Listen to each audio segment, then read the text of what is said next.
welcome back to another video. So it will be episode 3 of the cutting series. So currently 21st of January and it is the Friday, so it's 3 weeks? Yeah, just about 3 weeks into the diet. So as the third one, I want to kind of standing, but just describe like how I set it up and also what are my top 10 tips for cutting, so getting into a diet, losing some body fat. Also before we start as well, I just want to do a quick update on myself. So steps are around 10,000 a day. Workouts have kind of stayed the same. I'm doing some videoing for something else which is kind of on top, but it's just a little bit more cardio, but I would still say I'm doing zero cardio at the moment apart from steps. Then I would also say my body weight is sitting around 82.5. So what I will do first is go over my top 10 tips, and what I'll do is at the end I'll kind of introduce how to set up your calories and to kind of base your training on what you kind of need. Also first, what I actually want to say is if you've not watched the first 2 episodes, then go check it out. The first day is pretty much me introducing that I'm doing this cut, pretty much a vlog, and the second one is when I go over like what I'm eating at the 2,800 calories and markdown, breakdown, all that kind of stuff. Okay, tip number 1, and it will be eat foods that you enjoy. I know it sounds like when you go into a cut and you go into a diet, you need to start eating boring food and food that's just going to fit into your calories, but eating the right calories and the right macros does not mean it's not going to be tasty. So make sure you season your food. Yes, food that agrees with your body, but make sure that you are satisfied while eating it. So around the 80%, 20% diet, that's pretty much what I would follow. Leave some room at the end of the day to have what you want, or if you go out for a meal, kind of base it on that. But yeah, if you try and eat boring foods, you try and eat foods that you don't enjoy, you're not going to last in this diet. So basically, if you're just starting your diet, maybe I'm on 8 weeks and I don't need to do it for that long, so the food doesn't have to be that tasty, don't really mind. But if you're on a longer journey, make sure you enjoy the food, because trust me, you throw yourself off, you end up binging, and that's the worst thing that can happen. Tip number 1, definitely choose foods that you enjoy eating. Next one, what I would say is just keep training the same. If you are doing weight training, then please keep weight training. The aim is to look better with the same amount of muscle, so if you're trying to keep that amount of muscle in your body, you need to train the same with it. The same intensity, the same weight, the same reps, everything. What might start to happen is once you start dropping body fat and you're not getting in as much energy from food, then what will happen is you might end up getting weaker. But I would say as the next step with that is use the same weight for maybe less reps. For example, you might be lifting 30 kilograms for your shoulders for 8 reps, and then the next time you can only get 4. Keep doing that until you genuinely can't do it anymore, then drop down to maybe like your 28s and then try and get your 8 again. So gradual building, but try and keep intensity and strength to a maximum. Because like I said, the aim isn't to look smaller, the aim is to look leaner, better, still have that muscle in your body, still healthy muscle. Okay, step number 3, and I think it is so important, it is to do with N.E.A.T. So when I said N.E.A.T there, it meant non-exercise activity thermogenesis, which means that anything apart from exercise, what are you doing? So are you walking about, are you kind of fidgeting? Normally when you have more calories and you're at the high peak of your bulk, you will be moving about more, you'll have more energy. Whereas you're going down to your diet and you have lower calories, you won't have as much energy to move about. You might get a little bit lazy, but it's important to keep that up. That is like going and doing your 10,000 calorie steps, 10,000 steps a day, walking about the shops. What you're doing, you walk into your car, there's things like that, or like potting about the house, doing the dishes. Things like that's going to make a difference. You compare 2 people and the first person that literally doesn't do anything and then goes to the gym, it's much different to the other person maybe doing like the same workout but doing 10,000 steps and also walking about your whole day in your job, high activity. This person will probably lose weight a lot faster. So before you add in cardio, make sure you're doing your steps, because you might not even need to do cardio yet. What I am doing just now is just trying to aim for my 10,000 steps. Okay, next one, staying on the theme of cardio, and if you do introduce cardio, be careful what you do, is because if you're weight training, if you're trying to sustain like that exercise routine like 3, 4, 5 days a week, even 6, it's very hard to do that on top of high intensity cardio, like running, like HIIT sessions that includes maybe like weights. So what I would maybe say is make sure it's less impact on your body but can still burn the calories, like a walk, like an incline walk or something like that. Something that's going to be less energy exerting of your body but can still burn the calories. What I'll do is I'll set myself a step target Anything I do above that will be the cardio. So if it's like an incline walk in the gym, I'm not really tracking steps for that one, I'm more tracking how many calories I burn, and I'll make a note of it. But yeah, if you're doing weight training plus intense cardio, you're gonna be good, I'm not gonna lie. And it does take an impact on how you can recover, so make sure you're doing something like less exerting of your body. But like I said, that's my opinion. If you want to do the high intense cardio, it's absolutely fine. Okay, something that I have noticed definitely on this cut is the scales. Okay, so the scales are very important to see how your body fluctuates, but do not rely on them, because some days you will go up. For example, I'm going to show you my tracking sheet that I've showed you for the first few weeks, as I jump right back up to the beginning weight and then right back down. It's very unreliable at times, and some days you might be more bloated, some days you might have ate very late that night, you might have ate very early, so your body will fluctuate. What I would say is, if you are going to weigh yourself, make sure you're weighing yourself at the same time each day on an empty stomach after having a bowel movement. So like going to the toilet, like doing a pee, because then you're starting everything from scratch. What I would say is, use other ways to determine your progress, like how does your t-shirt feel, if you're measuring yourself, you're taking photos, like confidence inside, how does your body feel as well, energy, sleep. There's a lot of things to improve. If you improve something each week, then you're doing well. Okay, the next thing to do with measuring, but it's to do with food. If you can, please measure your food, because what this will do is it'll keep you on track to how many calories you're intaking, how many calories you're burning. What I mean by this is, get yourself a food scale. Even if you want to use the MyFitnessPal, if you want to use a different app for that, if you want to just write the stuff down, as long as you're kind of keeping on track and taking account of how many calories and macros you're eating, then that's absolutely fine. If you're trying to guess things, it's very difficult to understand how many calories you're intaking. If you're doing a shortcut or your photo shoot prep or going for a competition, you'll never see somebody guessing.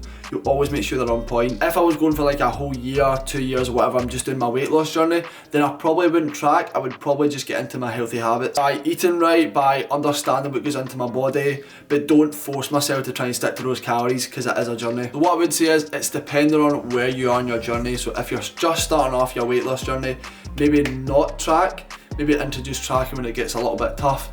Maybe just start adapting healthy habits.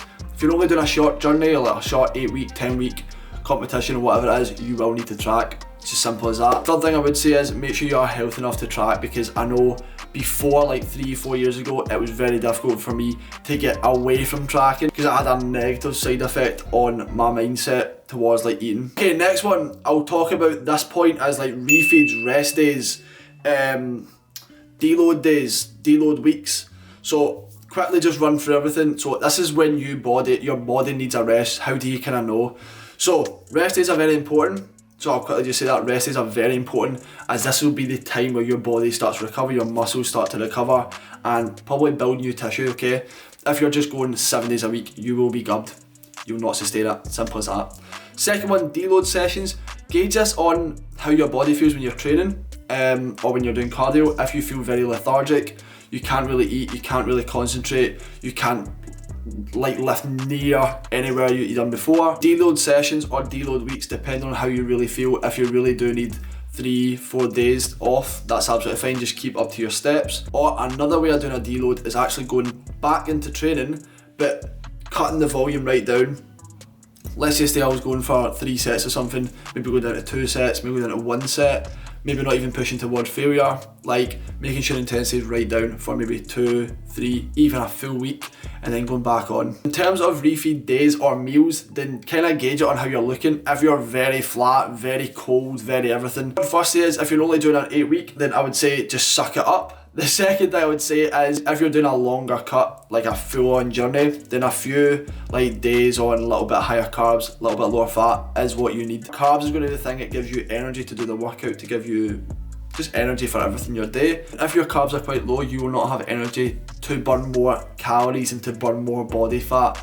So it's very important to understand how you're looking. If you're very flat, even when you're in the gym, that you can't get a good pump, then maybe what you need is maybe 1 refeed meal or a full day of a refeed, just changing the macros slightly. 1 day on higher calories, 1 day on higher carbs will not do any damage. It will actually benefit you some days. Okay, next thing I would say is, make sure you're aiming for a realistic goal, so like an achievable goal. I won't get too businessy on you, but make sure you've got like time frames. If you're a certain weight, maybe aim for another weight. If you just want to get leaner, make sure you've got just a destination, because see if you don't set a destination or kind of image in your head of what you want it to be, it's very hard to manifest. It's very hard to get into that motivation.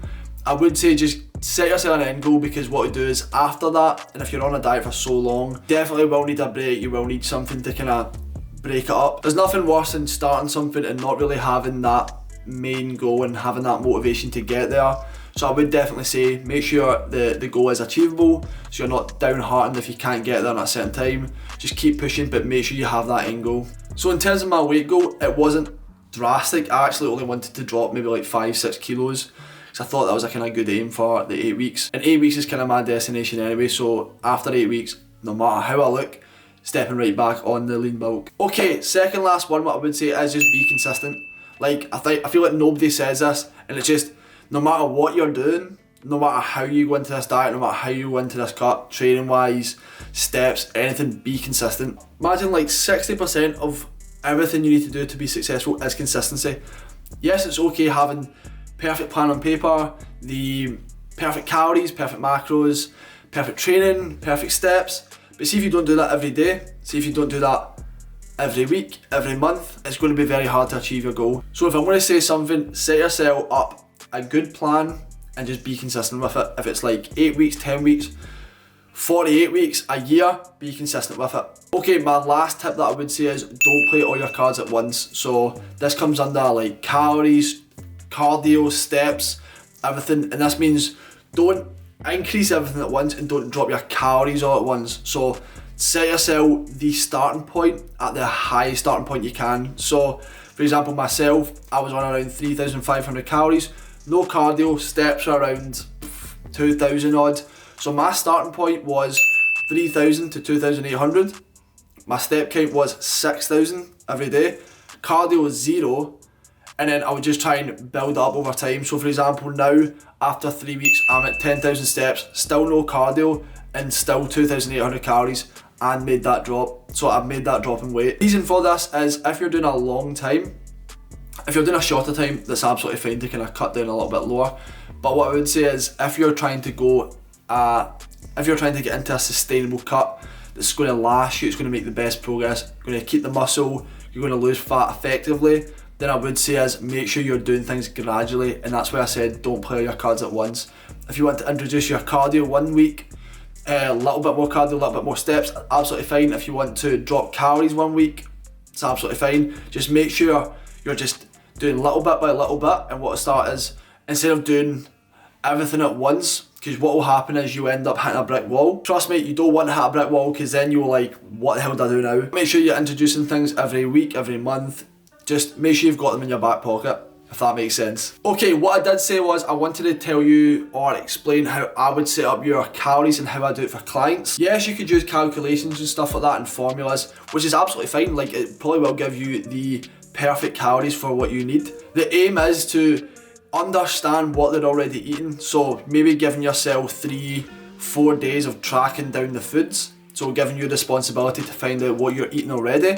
Because what could happen is like your metabolism could be gubbed already, your training could be gubbed, your consistency could be gubbed. What you want to do is find out what your body takes in already. This could be lower or higher than you expected, so just make sure you find out first. This is what I would say is, if you did do your calculation and this, set the calculation as the calories that you're kind of aiming for. If you're too low, so I know a lot of females maybe start very low calories, try and build yourself up. Trust me, you'll make better progress. And the same amount of time somebody said to me, but Reece, I'm trying to lose weight. Why the hell are you bringing my calories up? Like, I'm trying to explain to them. The main thing is they need the energy to burn the calories, and their metabolism is very damaged, so you need to try and build themselves up. What I would do is get your calculation first, get your kind of starting calories where you kind of were for those 4 days. If you need to build up, that's absolutely fine. If you're eating too many calories you need to drop, that's absolutely fine as well. But as long as you have your starting point with what you've been eating, your calculation, kind of aim for it, and once you get maybe like 2-3 weeks down the line, just staying about those calculated calories, then you could probably measure your progress.